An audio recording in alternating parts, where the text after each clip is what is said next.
આપણું જે શરીર છે ને એક મંદિર છે અને એ મંદિરમાં તમે જંક ફૂડ નામનો જે કચરો નાખો છો એ કેટલું વ્યાજબી છે. જે કહેવાય ને પિઝા, બર્ગર, મોમોસ, પાણીપુરી અને કે વડાપાવ વગર તો ચાલે જ નહીં. એવી જનરેશનને તમે સાંભળ્યું છે, કોઈ ડાયાબિટીસની દવા લે છે, કોઈ બીપીની દવા લે છે, કોઈ હાર્ટ એટેકની લે છે, કોઈ કોલેસ્ટ્રોલની લે છે. મહિલા બાળ વિકાસ અધિકારી જે ભાનુબેન બાબરિયા છે એમને જ આવો વિચાર આવ્યો હતો. નમસ્કાર, સ્વાગત છે આપ સર્વેનું આપણી યુટ્યુબ ચેનલ એટલે કે મારી આંગણવાડીમાં. તો આજના વિડીયોમાં આપણે વાત કરીશું પોષણ ઉત્સવ 2024.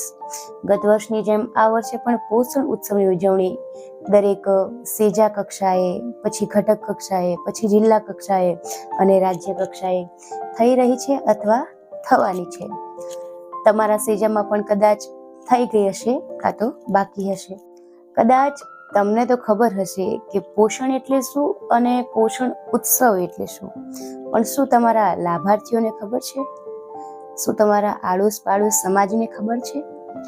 અને પોષણ ઉત્સવ શા માટે જરૂરી છે કરવો અને શા માટે કરી રહ્યા છીએ, આના પાછળનો હેતુ શું છે? આ બધી જ માહિતી નહીં, આ બધી જ જાણકારી આજના એક જ વિડીયોમાં તમને મળી જશે. આ વિડીયો બનાવવા પાછળનું કારણ શું છે? પહેલું કારણ તો એ છે કે ઘણી કાર્યકર બહેનોને ખબર જ નથી હોતી કે પોષણ ઉત્સવનો સાચો અર્થ શું છે. મારા અનુભવી બહેનોને તો કદાચ ખબર હશે, પણ જે મારી જેમ આ વર્ષે જ આ નવી ભરતીમાં લાગ્યા હશે એમને કદાચ થોડું કન્ફ્યુઝન હશે. એટલે એમનું કન્ફ્યુઝન દૂર કરવા માટે જ આજનો વિડીયો છે. પહેલા તો પોષણ ઉત્સવ શા માટે જરૂરી છે? તો પોષણ એટલે તો પોષણયુક્ત આહાર. પણ તો શું તમને લાગે છે કે આજની જે નવી જનરેશન છે તે પોષણયુક્ત આહાર લે છે? તમે બાળકોને જ જોઈ લો ને, ઘણા બાળકો આપણા બાલ મંદિર આવતા હશે. આપણે તો બહેનો તો સમજાવીએ જ છે બાળકોને કે એમના વાલીઓને પણ કે તમે તમારા બાળકોને બહારનું ના ખવડાવશો, આવો પેકેટ વાળો નાસ્તો ના આપશો. છતાં પણ છોકરાઓ ક્યારેક પડીકા લઈને આવતા હોય છે, બાલ મંદિર આવે છે ને, અને આપણે આંગણવાડીએ આવે અને ના પાડીએ તો એ શું કરશે? ઘરે જઈને ખાવાના છે. એટલે છોકરો ક્યારે ખાય? જ્યારે એમના વાલીઓ તેમને આપે ત્યારે ખાય. પણ આપણે વાલીઓને જ સમજાવી તો વાલીઓને અને લાભાર્થીઓને સમજાવવા માટેનો કાર્યક્રમ એટલે કે પોષણ ઉત્સવ. તો આ ઉત્સવમાં આપણે શું કરવાનું છે? જે આજની યંગ જનરેશન છે, જે કહેવાય ને પિઝા, બર્ગર, મોમોસ, પાણીપુરી અને કે વડાપાવ વગર તો ચાલે જ નહીં, એવી જનરેશનને આપણે જે પારંપરિક જે આહાર છે, જે કહેવાય ને પહેલાના જે ઘરડા લોકો હતા એ લેતા હતા. આપણે અત્યારે ઘણી વખતે આપણે જોયું હશે કે કોઈ દાદા કોઈ ઘરડું વ્યક્તિ, સ્ત્રી કે પુરુષ હોય, કોઈ 115 વર્ષ જીવ્યું, કોઈ 100 વર્ષ પૂર્ણ કર્યા અને કોઈ 80 વર્ષ થયા છતાંય અડીખમ છે.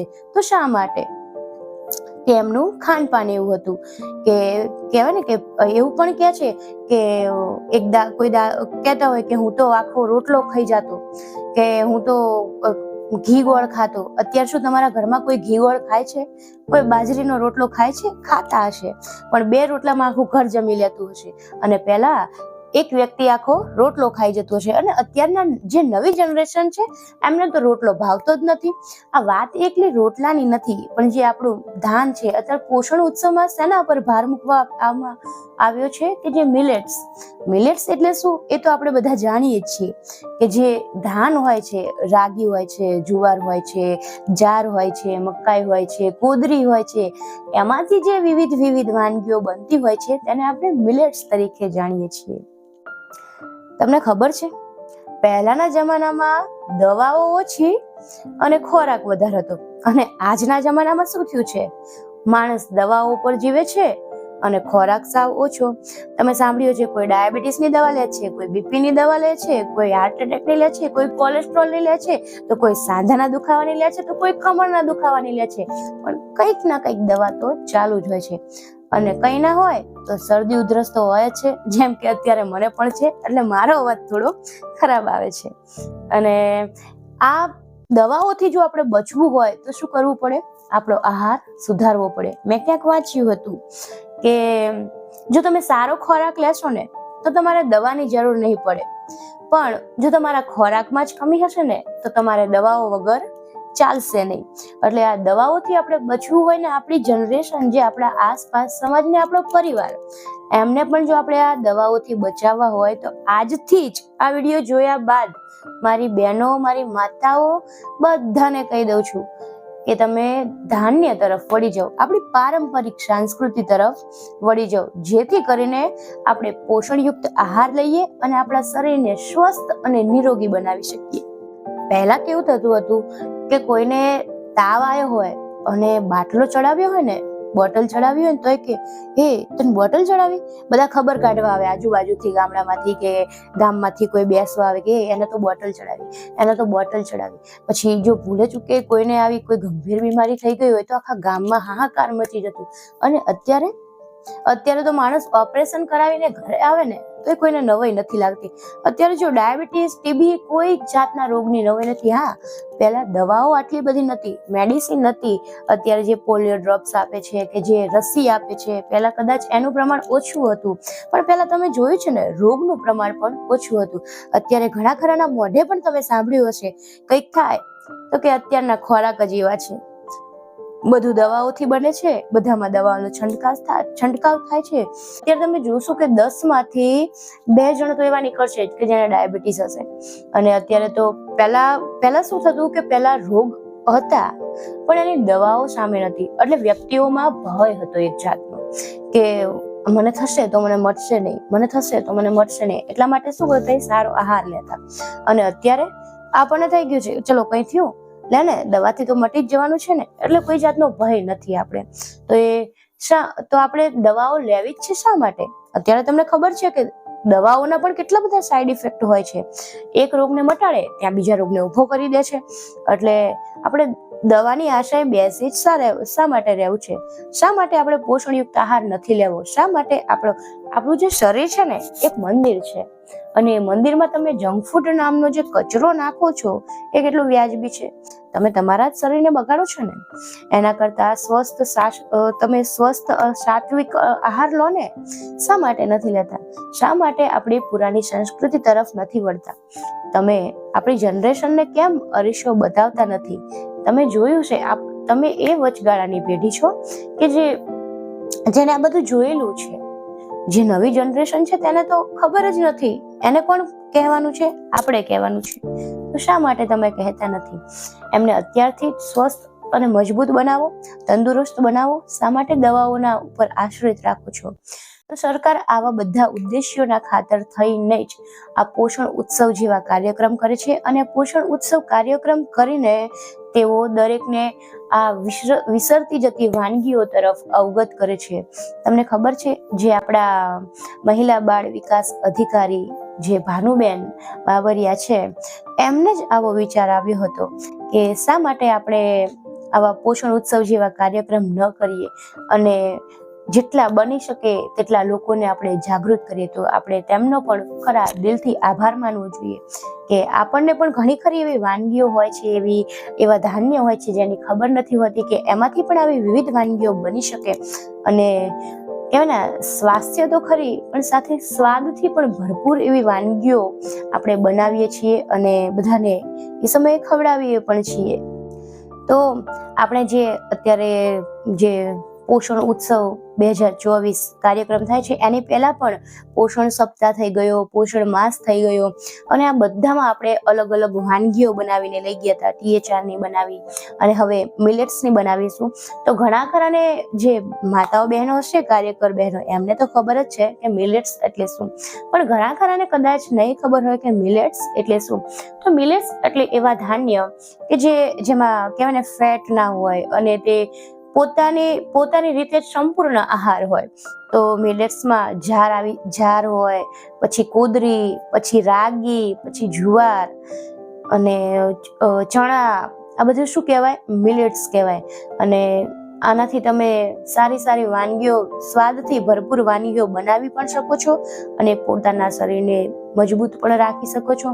જેમ કે રાગીમાંથી તમે સુખડી બનાવી શકો, લાડુ બનાવી શકો, પછી રાગીની ઘણી બધી એવી વાનગીઓ બની શકે છે. એવી રીતે કોદરીની ખીચડી બનાવી શકો તમે. પછી જે જાર હોય છે, જારમાંથી તો અનેક પ્રકારની નવી નવી વાનગીઓ બને છે. ફરસાણ પણ બનતા હોય છે, તો એ પણ તમે બનાવી શકો છો. તો તમારી જીભને પણ સંતોષ મળશે અને તમને પણ સંતોષ મળશે. અને અત્યારે એવું કહું છું ને કે આપણે આવા મિલેટ્સ જેવા આહારથી આપણે દૂર રહીએ છીએ. જે સંપૂર્ણ આહાર કહેવી તો એમાં કંઈ ખોટું નથી. આવા યોગ્ય આહારથી આપણે દૂર રહીએ છીએ એટલે શું થાય છે, આપણે દવાઓની નજીક રહેવું પડે છે. એટલે તો કંઈક ના કંઈક રોગ અત્યારે ચાલુ જ હોય છે.